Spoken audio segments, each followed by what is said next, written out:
सियार।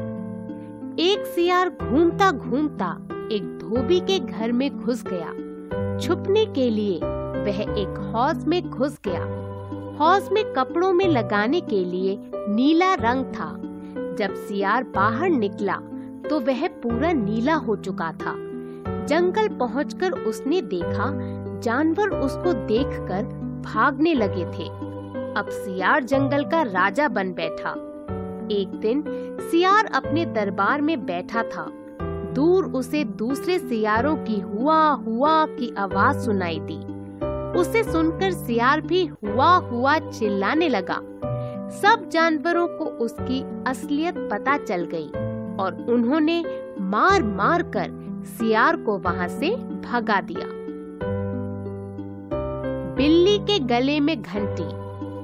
एक बार चूहे बिल्ली के हमलों से तंग आ गए। उन्होंने मिलकर इस परेशानी का हल ढूंढने के लिए मीटिंग बुलाई। एक बूढ़े चूहे ने सुझाया कि बिल्ली के गले में एक घंटी बांध देनी चाहिए। फिर जब बिल्ली आएगी, घंटी की टन टन सुनकर सब भाग जाएंगे। सब राजी हो गए और बाजार जाकर एक घंटी ले आए। घंटी हाथ में लेकर अब सब परेशान होकर सोचने लगे, बिल्ली के गले में घंटी बांधेगा कौन? और फिर सब डरकर शांत होकर बैठ गए। शैतान बंदर। एक बंदर चींची पेड़ों पर उल्टा पुल्टा लटकता रहता था।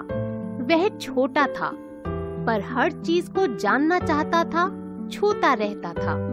एक दिन चींची ने एक घर की खिड़की से घर की रसोई में झांका। अंदर एक चमकदार सी चीज पड़ी थी। उसका एक काला हैंडल भी था। चींची उससे अलट पलट कर खेलने लगा। सबने मना भी किया पर चींची ने किसी की बात नहीं सुनी। खेलते खेलते उस चमकदार चीज से उसका हाथ कट गया। दर्द से चींची चिल्लाने लगा। उसे अपनी शैतानी और कहना ना मानने का फल मिल गया था। जैसे को तैसा। दूर किसी जंगल में एक बूढ़ा और बीमार शेर रहता था। अपनी हालत के कारण वह पूरे दिन अपनी गुफा के पास लेटा रहता था। बाकी सारे जानवर उसका फायदा उठाते थे। एक दिन एक गधा आया और शेर को लात मारकर चला गया। अगले दिन एक बैल ने शेर के पेट में अपने सींग मार दिए। उसके अगले दिन एक जंगली सुअर भागता हुआ शेर की तरफ आया और जोर से उसके ऊपर जा गिरा। अधमरा शेर लेटा रहा और दर्द में बोला, हे भगवान, सारे कमजोर जानवर मेरी बीमारी का फायदा उठा रहे हैं। क्या यह सही है कि एक जानवर के साथ इस तरह का व्यवहार हो रहा है? शेर यह नहीं समझ सका कि जब वह हृष्ट पुष्ट था तब वह इसी तरह से कमजोर जानवरों के साथ दुर्व्यवहार करता था। अब वही सारे जानवर शेर से बदला ले रहे थे।